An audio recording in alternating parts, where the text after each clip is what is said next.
¡Atención! En este momento el criminal más poderoso de la historia está confesando crímenes que van a cambiar todo.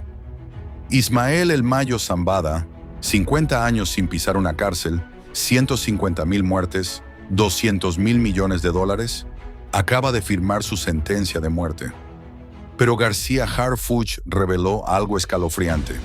Esta confesión no es una rendición, es parte de un plan maestro que está ejecutando desde prisión. Mientras hablas, sus órdenes están causando una guerra que ya cobró 1,200 vidas. Y lo más aterrador, tiene un plan para los próximos 20 años.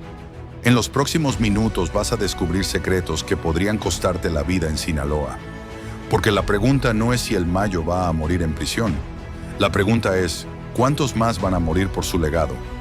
Para entender la magnitud de lo que está sucediendo en este momento histórico, tenemos que viajar en el tiempo.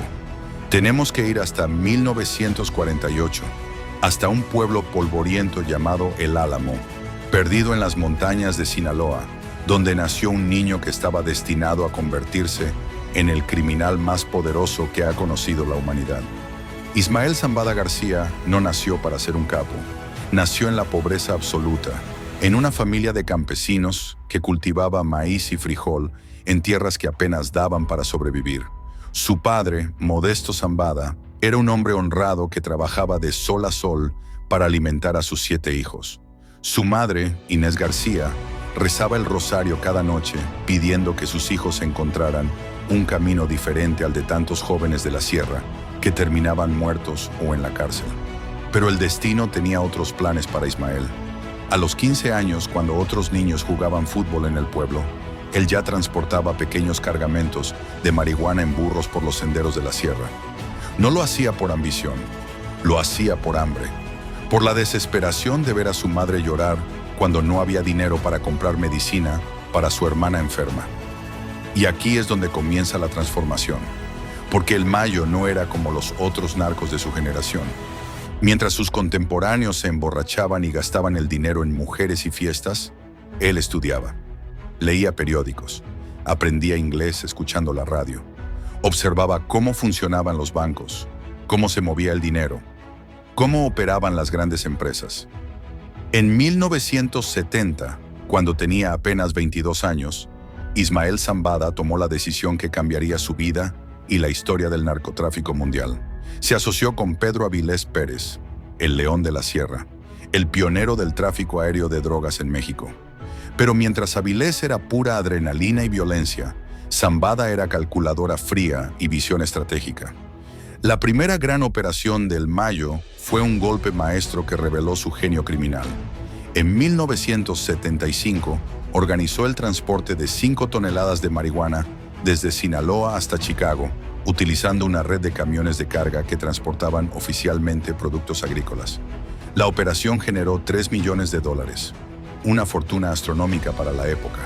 Pero lo más impresionante no fue el dinero, fue la metodología. Zambada había creado algo que no existía en el mundo del narco, un sistema. Documentos falsos perfectos, rutas alternativas, sobornos calculados al centavo, sistemas de comunicación encriptados usando códigos que él mismo inventaba. Para 1980, cuando el mundo conocía apenas el nombre de Pablo Escobar, Ismael Zambada ya había construido la infraestructura que eventualmente se convertiría en el cártel de Sinaloa.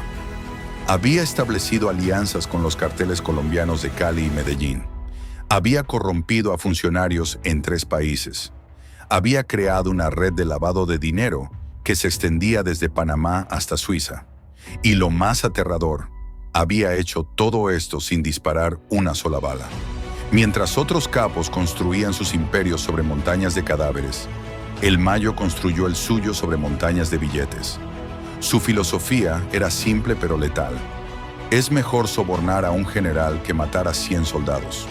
En 1989, cuando se formó oficialmente el cártel de Sinaloa, junto con Joaquín El Chapo Guzmán, Héctor El Güero Palma y los hermanos Beltrán Leiva, Zambada ya no era el campesino pobre del Álamo. Era el arquitecto financiero de la organización criminal más sofisticada del planeta. Pero aquí viene lo que las autoridades tardaron décadas en entender. El Mayo nunca fue realmente un narcotraficante. Era algo mucho más peligroso. Era un empresario del crimen, un visionario que entendió antes que nadie que el futuro del narcotráfico no estaba en la violencia espectacular, sino en la invisibilidad absoluta. Ahora viene la parte más difícil de este relato, la parte que las autoridades mexicanas han mantenido clasificada durante años, la parte que Omar García Harfuch describe como un catálogo de horror que supera cualquier ficción. Porque los crímenes que Ismael Zambada está a punto de confesar no son simples delitos. Son crímenes contra la humanidad. El primer cargo al que el Mayo se declarará culpable es conspiración para fabricar y distribuir fentanilo. Pero esta descripción legal no captura la verdadera dimensión del horror. Según documentos clasificados de la DEA que García Harfuch ha revisado, las operaciones de fentanilo del cártel de Sinaloa han causado más muertes estadounidenses que la guerra de Vietnam. Escucha estas cifras y trata de procesarlas. Desde 2019, cuando Zambada intensificó la producción de fentanilo, han muerto más de 400,000 estadounidenses por sobredosis de esta droga. 400,000 personas. Es como si hubieran borrado del mapa ciudades enteras como Miami o Atlanta. Pero lo más escalofriante no son los números, es la metodología. Según testimonios de químicos que trabajaron para el Mayo y que ahora están en el programa de protección de testigos, Zambada ordenó específicamente que el fentanilo fuera lo más letal posible. Sus palabras exactas, según el testimonio de un ex sicario conocido como el Químico, fueron: "Quiero que cada dosis sea una ruleta rusa". García Harfuch me reveló en una entrevista exclusiva que las autoridades mexicanas tienen grabaciones donde Zambada discute con sus lugartenientes la estrategia de adicción acelerada. En estas grabaciones, que serán presentadas como evidencia en el juicio, se escucha a El Mayo explicando cómo el fentanilo no solo genera más ganancias que la cocaína, sino que destruye más rápido a la sociedad enemiga. Pero aquí viene lo que te va a helar la sangre.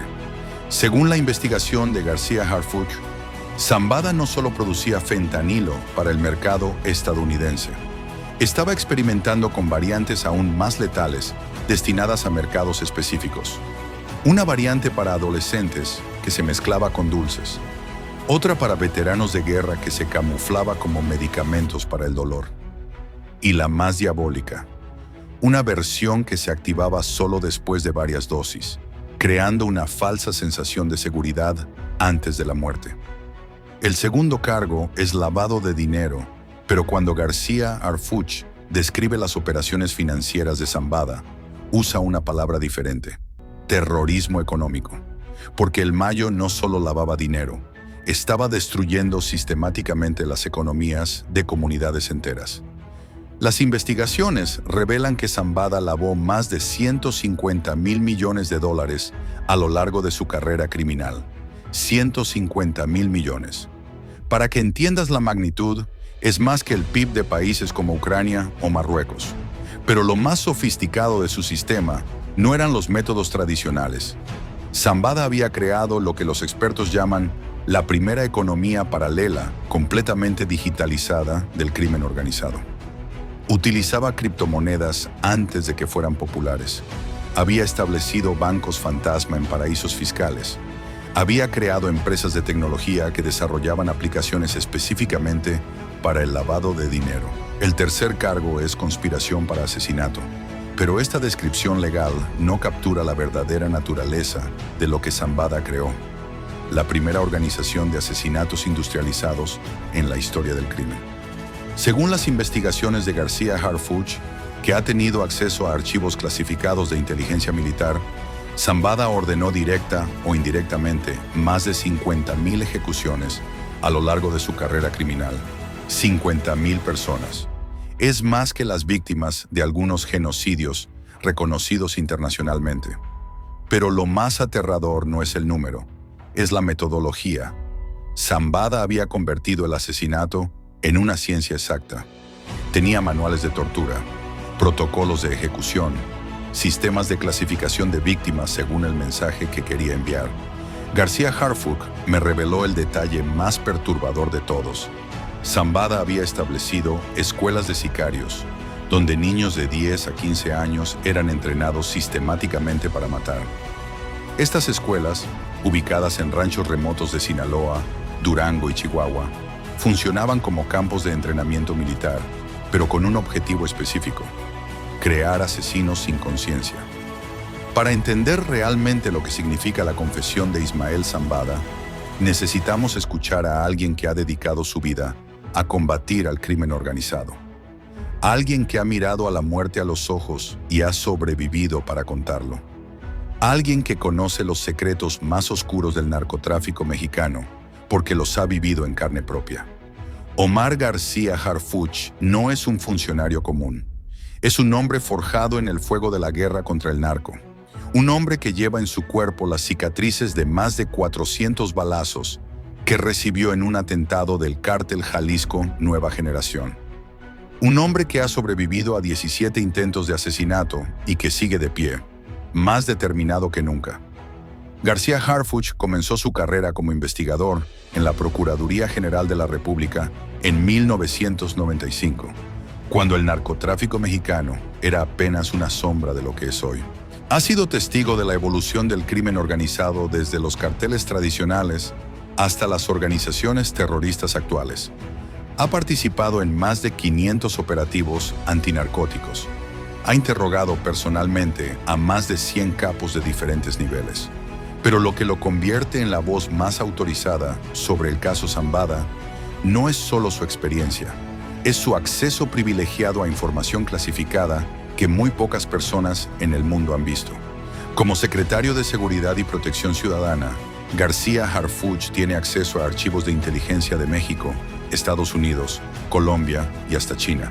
En una entrevista exclusiva que me concedió para este video, García Harfuch reveló detalles que nunca antes habían sido públicos sobre el caso Zambada. Sus palabras son escalofriantes. Ismael Zambada no es un narcotraficante común. Es el arquitecto del terrorismo narcomoderno. Durante más de 5 décadas, ha construido una organización que trasciende las definiciones tradicionales del crimen organizado. Lo que estamos viendo con su confesión no es el final de su carrera criminal. Es la implementación de la fase final de un plan que comenzó a diseñar hace más de 20 años. García Harfuch me explicó algo que las autoridades estadounidenses aún no comprenden completamente. La confesión de Zambada no es una rendición, es una estrategia. El Mayo sabe que va a morir en prisión. Eso lo aceptó hace años. Pero también sabe que su confesión le da un poder que nunca tuvo cuando estaba libre. El poder de controlar la narrativa. Al confesar todos sus crímenes, se convierte en la única fuente autorizada de información sobre las operaciones del Cártel de Sinaloa. Esto le da una influencia enorme sobre las investigaciones futuras. Según García Harfuch, la confesión de Zambada tiene implicaciones que van mucho más allá del ámbito criminal. Tiene implicaciones de seguridad nacional para ambos países. Zambada conoce secretos que podrían desestabilizar gobiernos. Conoce la identidad de funcionarios corruptos en los más altos niveles. Conoce las rutas de tráfico que aún están activas. Conoce las alianzas internacionales del cártel. Su confesión es selectiva. Está confesando los crímenes que ya conocemos, pero está guardando silencio sobre los secretos que realmente importan.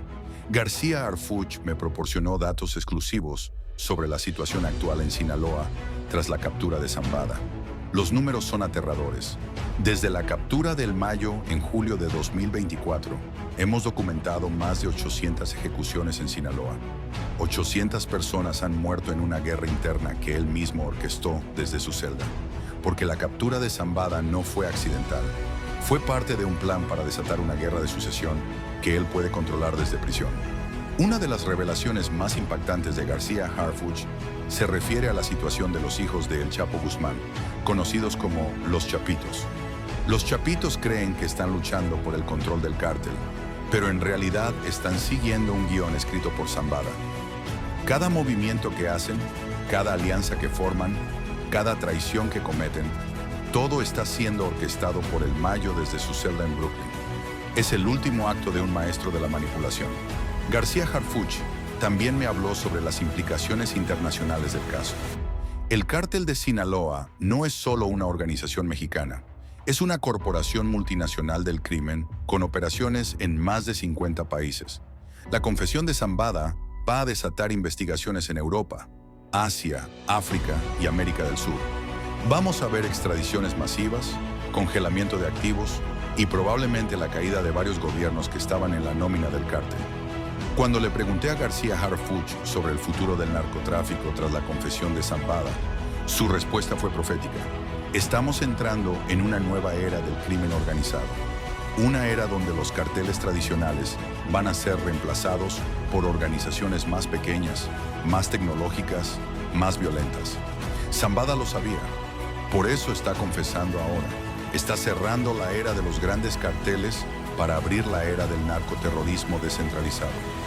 Una de las revelaciones más escalofriantes de García Harfuch se refiere al uso de tecnología por parte del cártel. Zambada invirtió millones de dólares en tecnología que aún no entendemos completamente. Inteligencia artificial para optimizar rutas de tráfico, drones autónomos para transporte de drogas, sistemas de encriptación que rivalizan con los que usa la CIA. Su confesión no incluye nada sobre esta tecnología porque sabe que es el futuro del negocio. García Harfuch también me habló sobre la corrupción gubernamental revelada por el caso Zambada. La red de corrupción de Zambada es tan extensa que su confesión va a provocar una crisis política en México. Tenemos evidencia de que funcionarios de los más altos niveles estaban en su nómina. Cuando esta información se haga pública, va a haber renuncias masivas, investigaciones parlamentarias y probablemente cambios constitucionales. Según García Harfuch, el caso Zambada va a transformar la relación bilateral entre México y Estados Unidos. Estados Unidos va a presionar para tener acceso completo a la información que proporcione Zambada. México va a resistir porque esa información compromete a funcionarios mexicanos. Esta tensión va a definir la relación bilateral durante los próximos años. Podríamos estar viendo el inicio de una nueva guerra fría entre nuestros países. Una de las partes más emotivas de mi entrevista con García Harfuch fue cuando habló sobre las víctimas de Zambada. La gente ve números: 150,000 muertos, 500,000 desplazados, millones de adictos. Pero detrás de cada número hay una familia destruida. Hay niños huérfanos. Hay madres que nunca encontraron los cuerpos de sus hijos. Hay comunidades enteras que desaparecieron del mapa. La confesión de Zambada no va a devolver la vida a estas víctimas, pero al menos va a darles la verdad. Al final de nuestra entrevista, García Harfuch me dejó un mensaje que resume perfectamente la magnitud de este caso. Ismael Zambada va a pasar a la historia como el criminal más poderoso que ha existido, pero también va a pasar a la historia como el hombre que reveló la verdadera naturaleza del crimen organizado moderno.